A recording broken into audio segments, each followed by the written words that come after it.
حضرت ابو ہریرہ رضی اللہ تعالیٰ عنہ سے روایت ہے، نبی صلی اللہ علیہ وسلم نے فرمایا، میرے علم میں یہ بات نہیں آنی چاہیے، یعنی اس سے اجتناب کرو کہ تم میں سے کسی کو میری حدیث سنائی جائے اور وہ اپنے پلنگ پر ٹیک لگائے بیٹھا ہو اور میری حدیث سن کر کہہ دے قرآن پڑھو۔ بات یہ ہے کہ جو بھی اچھی بات کہی گئی ہے وہ میں نے کہی ہے۔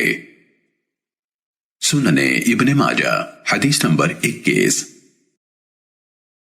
حضرت ابو سلمہ رضی اللہ تعالیٰ عنہ سے روایت ہے کہ حضرت ابو ہریرہ رضی اللہ تعالیٰ عنہ نے ایک آدمی سے کہا، بھتیجے، جب میں تمہیں اللہ کے رسول صلی اللہ علیہ وسلم کی کوئی حدیث سناؤں تو اس کے مقابلے میں مثالیں نہ بیان کیا کرو۔ حدیث نمبر 20 جو حضرت علی رضی اللہ تعالیٰ عنہ سے مروی ہے، امام ابن ماجہ نے یہاں اسی حدیث کی ایک اور سند بھی بیان کی ہے، حدیث کے الفاظ دوبارہ ذکر نہیں کیے۔ سننے ابن ماجہ حدیث نمبر 22۔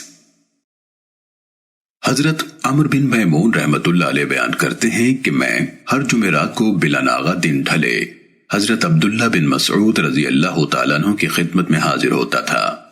میں نے انہیں کبھی یہ کہتے نہیں سنا کہ رسول اللہ صلی اللہ علیہ وسلم نے یوں فرمایا ہے۔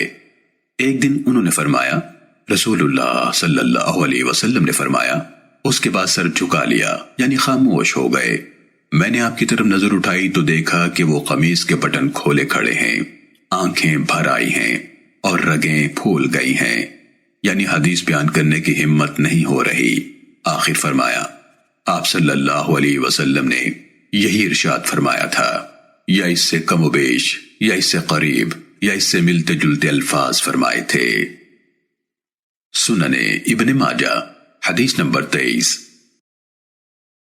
امام محمد بن سیرین رحمہ اللہ نے فرمایا، حضرت انس بن مالک رضی اللہ تعالیٰ عنہ جب رسول اللہ صلی اللہ علیہ وسلم کی کوئی حدیث بیان فرماتے تو اس کو مکمل کرنے کے بعد فرماتے، او کما قال رسول اللہ صلی اللہ علیہ وسلم، یعنی یا جس طرح اللہ کے رسول صلی اللہ علیہ وسلم نے فرمایا ہے۔